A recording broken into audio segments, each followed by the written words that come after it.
तो फिलहाल गाइस आइए मिलाते हैं हम अपने प्रशांत भैया, यानी कि स्कूल के पूर्व कप्तान भी रह चुके हैं। और आइए, आज भैया का लास्ट दिन है विद्यालय में, तो भैया थोड़ा सैड भी दिख रहे हैं।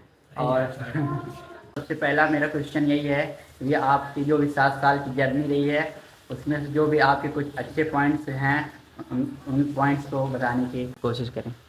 यार, सबसे पहले तो तुमको धन्यवाद। तुमने मतलब मेरा ये इंटरव्यू लेने के लिए, इंटरव्यू क्या मतलब एक प्रकार का मिनी ये पॉडकास्ट। मिनी पॉडकास्ट से समझो, जो लेना चाहा तो मुझे भी अच्छा लगा कि हाँ, हम जैसे कल यहाँ जाने वाले हैं तो कोई पूछ रहा है कि हाँ मतलब इन 7 सालों में आपने कुछ यहाँ पे कुछ सीखा, तो जो कुछ भी सीखा गया है तो उसको बताया जाए। तो हाँ, कुछ बातों के जरिए मैं यही बोलूँगा कि हाँ, सीखा तो बहुत कुछ गया है, क्योंकि 7 साल का जो समय होता है बहुत लंबा समय होता है। तो इन 7 सालों में जो जैसे कि साल दर साल आए गए, तो 6 7 से लेकर 12 तक की जो जर्नी थी, इसमें बहुत ही पड़ाव है और इन पड़ाव में बहुत कुछ सीखने को मिला। तो लास्ट के जो जो 2 3 साल होते हैं अंतिम, हम इन 2 3 सालों में पूर्णतः सीखते हैं। तो 11 12 की जर्नी एकदम अलग रहती है, 10 तक की जर्नी तो एकदम अलग रहती है, जिसमें हम एक हमारा जो इमेच्योर लेवल आपके रहता है। 10 तक की कैसी जर्नी रही? नहीं, 10 तक की जर्नी तो पूरी तरह बहुत अच्छी रही, मतलब दोस्तों के संग और क्लास में बहुत सारे अच्छे मोमेंट्स बिताए। और क्या ही बताऊँ मैं, बहुत सारे मोमेंट्स हैं। सबसे बेस्ट क्लास कौन सी लगी? बेस्ट क्लास मेरी एक क्लास में 2 क्लास है, मैं उसके बारे में बताऊंगा। सबसे पहले मेरी बेस्ट क्लास क्लास 8th थी। उसमें मतलब हम लोगों ने एक दूसरे को जाना और मतलब दोस्ती, बोलते ना कि जब हम उस 8th क्लास में हम लोगों ने अपने दोस्तों को अच्छे से जाना और अच्छे से उस मोमेंट को जिया। और वो मोमेंट हम लोग के बोलते हैं ना, 8th क्लास तक लोग एज ए टीनेज रहते हैं, उसके बाद मेच्योर होने लगते हैं, एज ए शारीरिक रूप से मेच्योर होने लगते हैं। तो 9 10th में आने के बाद यहाँ सीनियर हॉस्टल बहुत अच्छा लगा। उसके बाद अभी 11th 12th की जर्नी पूरी तरह नई रही और पूरा एक अच्छा एक्सपीरियंस रहा। तो आने वाले जीवन में भी बहुत सारे एक्सपीरियंस अभी सीखना है। अभी जितने एक्सपीरियंस जितना कुछ भी सीख पाए हैं वो कम है, अभी पूरी लाइफ बची हुई है, तो बहुत कुछ सीखना है अभी। और भैया नेक्स्ट क्वेश्चन यही है कि आप अपने जो भी जूनियर हैं उनके बारे में उनको क्या सजेशन देना चाहेंगे?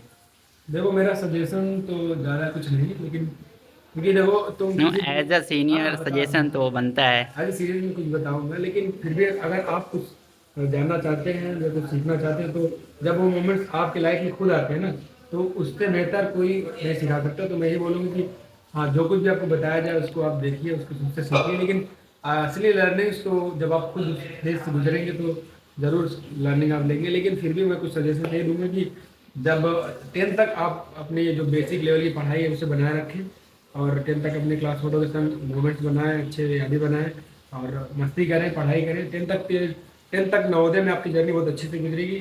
लेकिन जब 11th क्लास में आप आने लगे, मतलब आने वाला फेज रहे, तो उसमें एक रहता है ना कि मतलब 11th में है तो नवोदय में एक खासकर ऐसा रहता है कि 11th में अभी थोड़ा मतलब रेस्ट कर सकते हैं या कुछ अलग कर सकते हैं पढ़ाई के छोड़कर। तो ऐसा नहीं करना होता है, लेकिन हम लोगों ने भी यही किया था। तो नहीं करना चाहिए था, लेकिन ठीक है, एज ए सजेशन मैं यही बोलूँगा कि आप 11th क्लास को थोड़ा सीरियसली ले सकते हैं।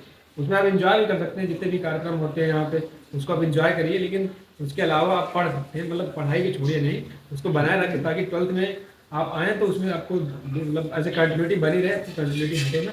तो यही मेरा सजेशन रहेगा। बाकी आप यहाँ के सारे मोमेंट्स को इंजॉय करिए और ये और बोलूँगा भैया मोमेंट्स बनाइए। लास्ट, भैया ऐसा कोई पॉइंट रहा नवोदय लाइफ में जिससे कि आप बाहर कल से जाएंगे तुम लोग रिग्रेट हो कि यार मैं नवोदय में रहकर ये चीज़ नहीं किया?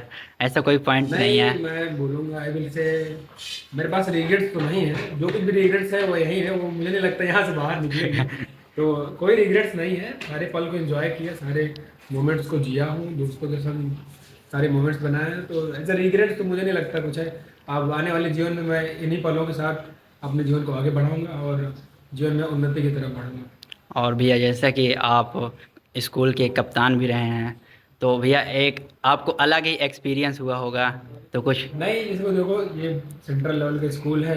यहाँ पे आपको मंच दिया जाता है, आप अपनी भाषा को या अपने विचार को आप बोलना चाहते हैं, आपके अंदर जो भी स्किल है या ये आप मतलब बोलने की स्किल है, सीखना चाहते हैं, तो ज़रूर यहाँ पे विद्यालय आपको प्रोवाइड करता है। आप एक मंच मिलता है, उस मंच के ज़रिए आप कुछ बहुत कुछ अपने अंदर की स्किल बना बना सकते हैं।